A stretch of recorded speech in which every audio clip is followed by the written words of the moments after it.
Percy the Small Engine, Part 3. Percy and Harold. Percy worked hard at the harbor. Toby helped, but sometimes the loads of stone were too heavy, and Percy had to fetch them for himself.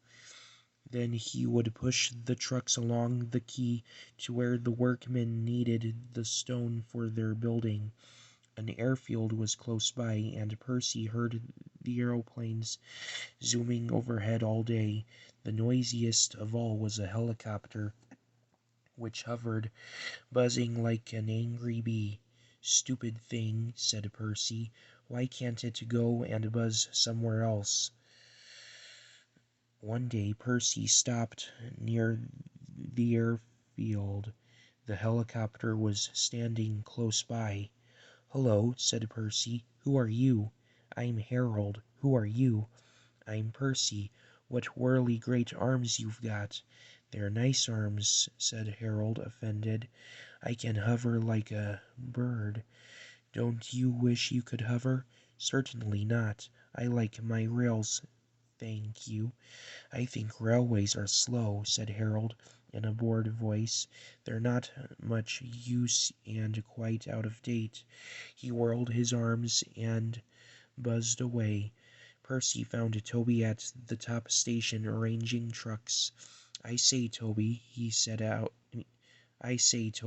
burst out, "that Harold, that stuck-up whirlybird thing, says I'm slow and out of date. Just let him wait. I'll show him." He collected his trucks and started off, still fuming. Soon above the clatter of the trucks they heard a familiar buzzing. Percy," whispered his driver. "There's Harold. He's not far ahead. Let's race him." Yes, let's," said Percy excitedly, and quickly gathering speed, he shot off down the line. The guard's wife had given him a flask of tea for elevences.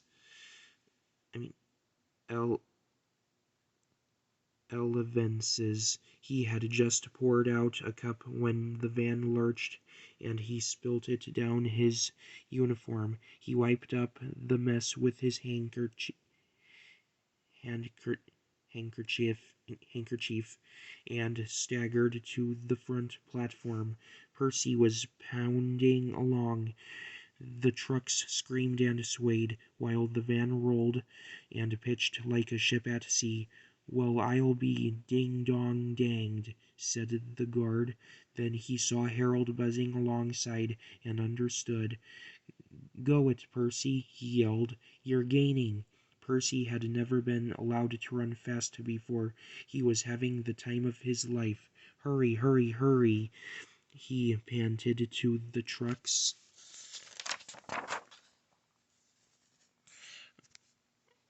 We don't want to," they grumbled, but it was no use.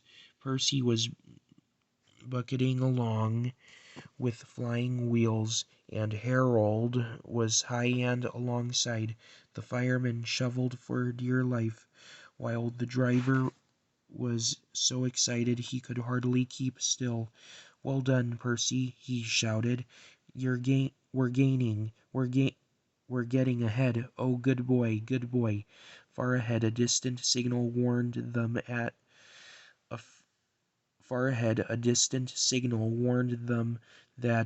the wharf was near.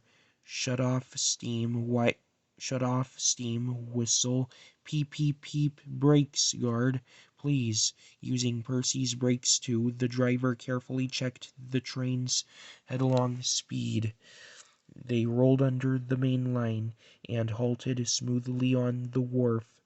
"Oh dear," groaned Percy, "I'm sure we've lost." The fireman scrambled to the cab roof. We've won, he shouted, and nearly fell off in his excitement. "Harold's still hovering. He's looking for a place to land." Listen, boys, the fireman called. Here's a song for Percy. Said Harold Helicopter to our Percy, you are slow.